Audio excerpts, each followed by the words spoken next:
আমার কি অপরাধটা ছিল এবং আমার মেয়ের কি অপরাধটা ছিল। আমার মেয়ে এখন অনেক কষ্ট করে, আমার মেয়ে এখন স্কুলতে আইসা মা বাবা ডাকতো, মা তুমি কই। আ- আর তাহলে কিন্তু ও ওর একটা হ্যাবিট ছিল, ও যখন স্কুলে যাইতো ওদের আইসা মারে বললে ডাকতো।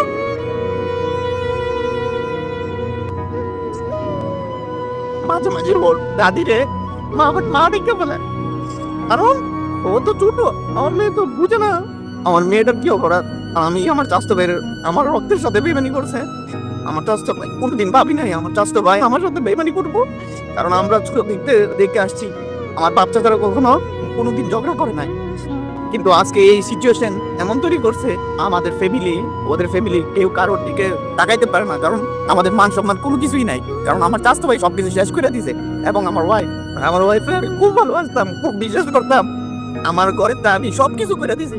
ও যা চাইতো, ঘরে যা যা দরকার ছিল, ওর লাইফে যা যা দরকার ছিল, এমনকি গরম সহ্য করতে পারে না দেখে আমি ওরে এয়ারকন পর্যন্ত প্রোভাইড করছি আমার হাউসে, আমার বাসাতে।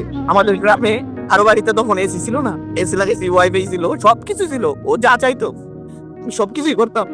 ও যখন ওদের বাড়িতে যাইতো আমি প্রাইভেট কার নিয়ে বলতাম যাও, যাতে রাস্তাঘাটে ওর কষ্ট না হয়, যার কারণে আমি প্রাইভেট কার দিয়ে ওদের বাড়িতে পাঠাতাম, আবার ওদের বাড়ি থেকে নিয়ে আসতাম। আমি ওরে এতটা বিশ্বাস করতাম, ও এতটা ভালোবাসতাম। আমার আমার খুব কষ্ট হয় আমার মেয়ের নিয়ে, আমি যখন আমার মেয়ের ভিডিও কলে দেখছি, তখন যখন পাবি যে আমাদের দুই ভাই আছে, ওদেরও তো সন্তান আছে, ওরা যখন মা বলে ডাকে যে মা এদিকে আসো, তখন আমার বিয়েটা চুপ করে বসে বিয়ে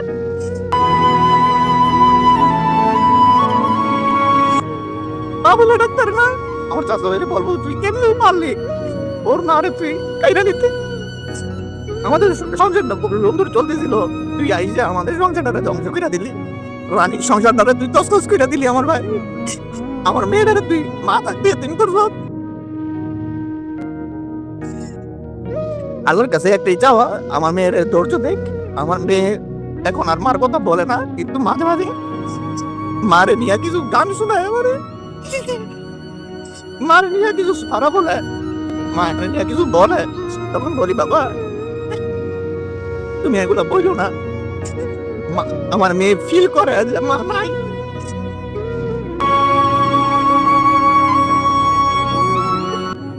আগে আমি খুব হাসি খুশি ছিলাম, আমার ওয়াইফ নিয়ে আমার ফ্যামিলি নিয়ে আমি খুব ভালো ছিলাম।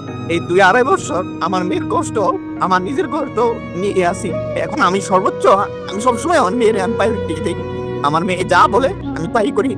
আমার মেয়ে আমার সবকিছু, আমার মেয়ের নিয়ে থাকতে হয়। আমার মেয়ের বলবো মা তোমার কোনোদিন কোনো কষ্ট দিব না, তুমি বড় হও। এখন টাকা থাকলেও সুখটা আর নাই, কারণ আমার ভালোবাসার মানুষটা আমার কাছে নাই। তো আমি টাকা দিয়ে কি করবো।